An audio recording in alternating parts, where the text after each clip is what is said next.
Serial में आने वाला है एक नया टूर। अब वकील प्रार्थना को यह कहती है कि तुम्हें गौतम से डिवोर्स लेने के लिए उसके खिलाफ सबूत होना चाहिए तो हम कोर्ट में दिखा सके और जज मैडम को डिवोर्स के लिए एक्सेप्ट कर ले, गौतम और आपको हमेशा हमेशा के लिए अलग कर दे। तभी अनुपमा से यह कहती है अब मैं क्या करूंगी अनु मैम, मैं उसके खिलाफ सबूत कैसे लाऊंगी। अनुपमा प्रार्थना को यह कहती है कि अपने फोन का यूज करो और गौतम के खिलाफ सबूत इकट्ठा कर सकता है कि तुम कुछ ऐसी गलती करे उसे तुम्हारे चाल के बारे में पता ना हो, तो ये सब चीजें रिकॉर्डिंग हो जाएगी, तुम अपनी फैमिली और कोर्ट में दिखा पाओ और तुम्हारी फैमिली भी तुम्हें ही सपोर्ट करेगी कि गौतम को। और बात रही तुम्हारी मोटी बाकी, अब पूरी फैमिली को यह पता चल जाएगा गौतम एक बहुत ही घटिया इंसान है तो वह ऑटोमेटिक ही तुम्हारे साथ ही देंगे। तभी प्रार्थना ये कहती है ये सब चीजें नहीं कर पाऊंगी अनु मैम, अब क्या करूंगी। तब तक वहाँ पे गौतम भी आ जाता है और अनुपमा को ये कहता है तो कुल छर्रे उड़ा रही हो और मेरी बीवी को भड़का रही हो, वह मुझसे डिवोर्स ले ले, ऐसा नहीं होगा। अनुपमा बारे में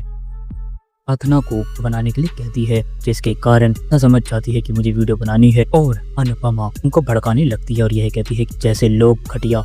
नहीं अच्छे इंसानों के बीच में ऐसे आ जाते हो, नहीं तुम्हारे अंदर पराग जी और रुद्रा जी ने क्या देख रखा है। वह अपनी बेटी को छोड़ के पे भरोसा करते हैं। टाइम तो पराग जी प्रार्थना के साइड होना चाहते हैं, मोटी बाकी बातों को लेकर कभी भी प्रार्थना के साइड नहीं रहते। तभी गौतम यह कहता है कि कुछ भी नहीं होगा, प्रार्थना मेरे से कभी भी डिवोर्स नहीं ले पाएगी, कि प्रार्थना जैसी लड़की कभी नहीं मिल पाएगी, इतना बड़ा बिजनेस और ये सारा चीजें मेरे ही होने वाली है, क्योंकि प्रेम को इस बिजनेस में इंटरेस्ट नहीं है और आर्यन को कुछ पता नहीं है। और बात रही अनिल चाचा और अजय की, तो उन दोनों का आग उतना चलता ही कहाँ है। और अनिल जी तो इतना पराग पापा कहते हैं उतना ही करते हैं और मुझे पता है कि मैं को कभी नहीं छोड़ने वाला हूँ। प्रार्थना यह कहती है तुम जैसे लोगों जैसे ही कोई भी अपने दिमाग पे भरोसा नहीं कर पाता है और मेरी फैमिली ने तुम पे भरोसा किया, तुम उनकी ही पीठ में खंजर घोंपने का काम कर रहे हो, ऐसा नहीं होगा और मेरे पापा जंगल से जरूर बाहर आएंगे। अनुपमा गौतम को और भी ज्यादा भड़काती, यह कहती है कि कुछ भी हो जाए प्रार्थना तुमसे डिवोर्स ले लेगी और तुम हमेशा हमेशा के लिए तारी मेंशन से निकाल दी जाओगे, तुम क्या करोगे राघव। राघव यह कहता है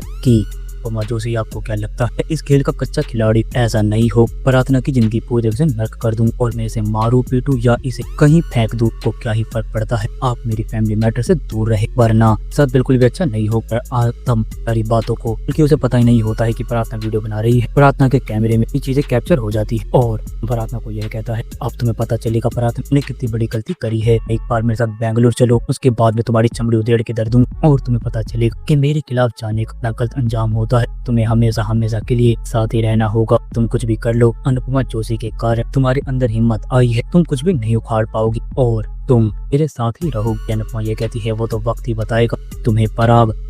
और प्रेम धक्के मार के घर से बाहर निकालेंगे और तुम्हारी असलियत पूरी फैमिली के सामने आएगी, हम भी देखेंगे क्या ही कर लेते हो और तुम्हारी जिंदगी इतनी आसानी से कैसे बीतती है, क्योंकि और असली चेहरा तुम्हारी फैमिली के सामने आ जाएगा, तुम कहीं की नहीं रहोगे, तुम्हारी जिंदगी खराब होना तो तय है। यहाँ दोस्तों आप क्या करेगी प्रार्थना और अनुपमा, अपनी कमेंट बॉक्स में राय हमें जरूर बताएं। अगर आपको ये वीडियो पसंद आई हो तो आप इस वीडियो को लाइक करें, हमारे चैनल को सब्सक्राइब करना ना भूले। आप अगली वीडियो में, जब तक के लिए राधे राधे, जय श्री राम।